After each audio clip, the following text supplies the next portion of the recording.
মুসলমান ভাই বোনদের প্রতি আমার সালাম, আসসালামু আলাইকুম। অন্য ধর্মের ভাই বোনদের প্রতি শুভেচ্ছা। আগামী 21শে এপ্রিল থেকে এসএসসি পরীক্ষা শুরু হচ্ছে। এসএসসি পরীক্ষার্থী সহ অন্যান্য পরীক্ষার্থীদের এক্সাম স্ট্রেস ম্যানেজমেন্ট বা মানসিক চাপ, পরীক্ষা কেন্দ্রিক মানসিক চাপ মোকাবেলা করার কৌশল এবং পরীক্ষায় ভালো নম্বর পাওয়ার কৌশল নিয়ে আজকে আমরা আলোচনা করব। পরীক্ষা হলের মূল শত্রু হচ্ছে টেনশন বা দুশ্চিন্তা। পরীক্ষার্থী যত বেশি টেনশন করবে, পরীক্ষা হলে তার তথ্যগুলো তত কম মনে আসবে। এর কারণ কি?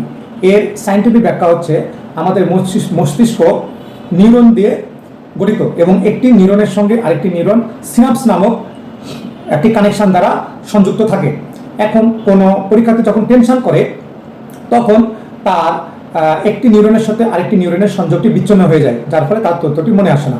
তাই পরীক্ষার্থী যত ঠান্ডা মাথায় পরীক্ষা দিতে পারবে, তার যে প্রস্তুতি নিয়ে আসা তথ্যগুলো পরীক্ষা হলে সে খুব ভালোভাবে ডেলিভারি দিতে পারবে। এখন প্রশ্ন হচ্ছে যে পরীক্ষার্থী তো টেনশন করবেই, পরীক্ষায় কম বেশি টেনশন সবার হয়, তবে যে যত বেশি কম টেনশন করবে তার পরীক্ষার রেজাল্ট তত বেশি ভালো হবে। আর পরীক্ষার্থীরা মূলত টেনশন করে পরীক্ষার ফলাফল নিয়ে। সবাই চিন্তা করে আমি যদি ভালো পরীক্ষা না দিতে পারি তাহলে কি হবে। ফলাফল নিয়ে কখনো চিন্তা করা যাবে না। পরীক্ষার্থীকে চিন্তা করতে হবে যে তার করণীয় নিয়ে, অর্থাৎ এখন পরীক্ষার হলে তার যে করণীয়, সেই করণীয়টা ঠিকঠাকভাবে কীভাবে করা যায় সেটা নিয়ে সে চিন্তা করবে। তাহলে দেখবেন যে চিন্তা কম হচ্ছে। আর পরীক্ষা হচ্ছে একটি সুযোগ। পরীক্ষাকে এত নেগেটিভভাবে দেখার কিছু নেই। পরীক্ষা একটি সুযোগ। পরীক্ষা যদি না থাকতো তাহলে আপনি আপনার মেধাকে প্রমাণ করে উপরে ওঠার পথ আপনি পেতেন না। একজন স্টুডেন্ট যে সারা বছর পড়াশোনা করেনি আর যে সারা বছর পড়াশোনা করেছে, পরীক্ষা না থাকলে দুজনের যোগ্যতা একই যোগ্যতা হিসেবে বিবেচিত হতো। তাই পরীক্ষা হচ্ছে একটি সুযোগ। আর পরীক্ষা জীবন নয়, জীবনের একটি অংশ মাত্র। তাই একটি পরীক্ষা খারাপ হয়ে গেলেই জীবন কখনো নষ্ট হয়ে যায় না। তাই একটি পরীক্ষা খারাপ হয়ে গেলেও পরবর্তী পরীক্ষা যাতে ভালো হয় সেই জন্য সেদিকে মনোযোগ দিতে হবে।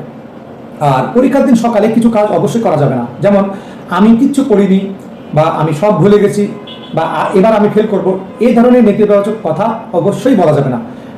আর পরীক্ষার আগে আপনার যে সহপাঠীর প্রস্তুতি খারাপ এমন সহপাঠীর সাথে দেখা করা যাবে না, বা আপনার যে সহপাঠী আতঙ্কিত এমন কোনো সহপাঠীর সঙ্গে দেখা করা যাবে না, কারণ আতঙ্ক সংক্রামক।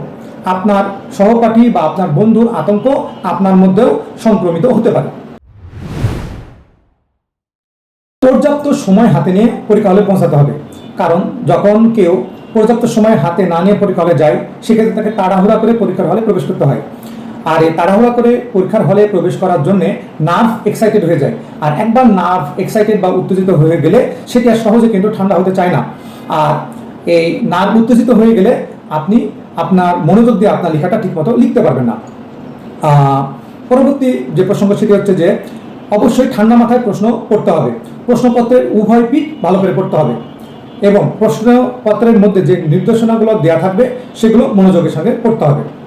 প্রতিটি প্রশ্নের জন্য সময় আগে থেকে ভাগ করে রাখতে হবে এবং বরাদ্দকৃত সময়ের মধ্যে আপনার লেখাটি শেষ করার চেষ্টা করতে হবে।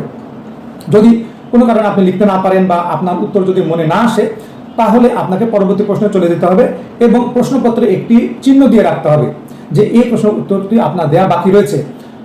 যখন আপনার সব প্রশ্ন উত্তর দেওয়া শেষ হবে তখন আপনি যাতে খুব দ্রুত খুঁজে বের করতে পারেন যে কোন কোন প্রশ্ন আপনার লেখা এখনো বাকি আছে। আর উত্তর দেওয়া শুরু করতে হবে সহজ প্রশ্ন দিয়ে। জটিল প্রশ্ন দিয়ে উত্তর দেওয়া কখনোই শুরু করা বুদ্ধিমানের কাজ নয়।